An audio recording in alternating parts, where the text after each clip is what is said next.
We often operate under the assumption that traditional physical beauty makes the search for human connection effortless. The logic is simple. If people are immediately drawn to your appearance, relationships should follow as a matter of course. Take Alex, for example.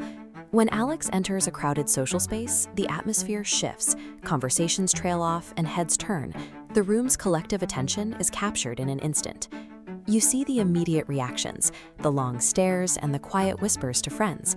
But despite the intense visual interest, a specific pattern emerges. No one actually approaches.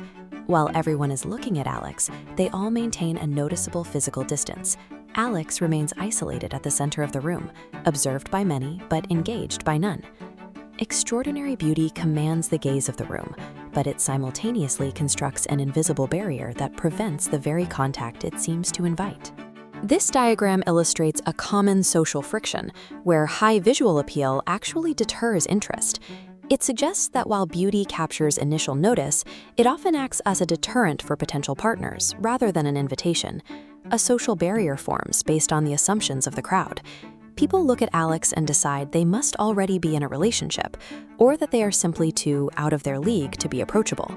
This leaves Alex in a social vacuum of passive admiration. This is a diet of stares, digital likes, and superficial compliments, low-value interactions that never lead to a direct, personal conversation. To feel genuinely seen, a person requires an acknowledgement of their unique ideas, humor, and perspective, specific forms of validation that surface-level praise cannot provide. When visual admiration replaces actual engagement, it leaves a person feeling strikingly alone, even when they are the most noticed person in the room. Now consider Jamie. Jamie has what most would call an average appearance. When Jamie enters that same crowded room, there is no sudden silence and no one stops what they are doing to stare.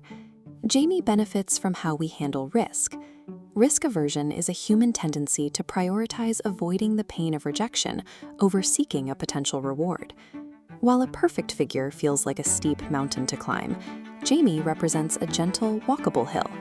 Because Jamie doesn't project an intimidating level of physical perfection, the perceived risk of saying hello is much lower. People feel Jamie is psychologically accessible. This sense of comfort leads to action. People are far more willing to cross the room, initiate a conversation, or suggest a casual meetup because they expect a positive outcome.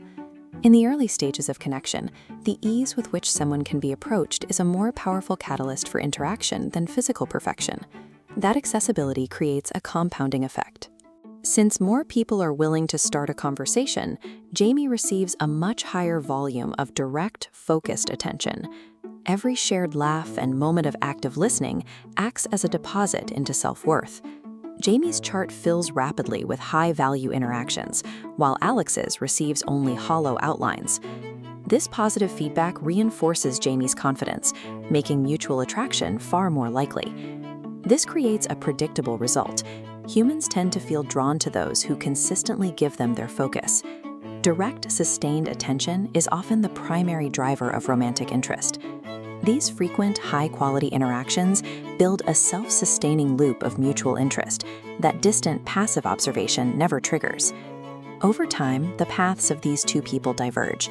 Alex continues to receive compliments from a distance, but finds that dates are rare and often lack the effort required to move past the first meeting. Jamie, meanwhile, finds that low-stakes interactions, a casual coffee or a lunch suggested by a coworker, provide the time needed for a real connection to grow. These small starts often blossom into steady relationships. This shift reveals that once the intimidation of physical beauty is removed, the behavioral factors of engagement take over the process of building a bond. We can think of direct attention as a social equalizer. A person's willingness to genuinely see and engage with another person overrides the superficial metrics of visual appeal. Sustaining the focused, direct attention of another human being creates the deep bonds that mere observation never will. Human connection is found in the willingness to look closer, not just to look.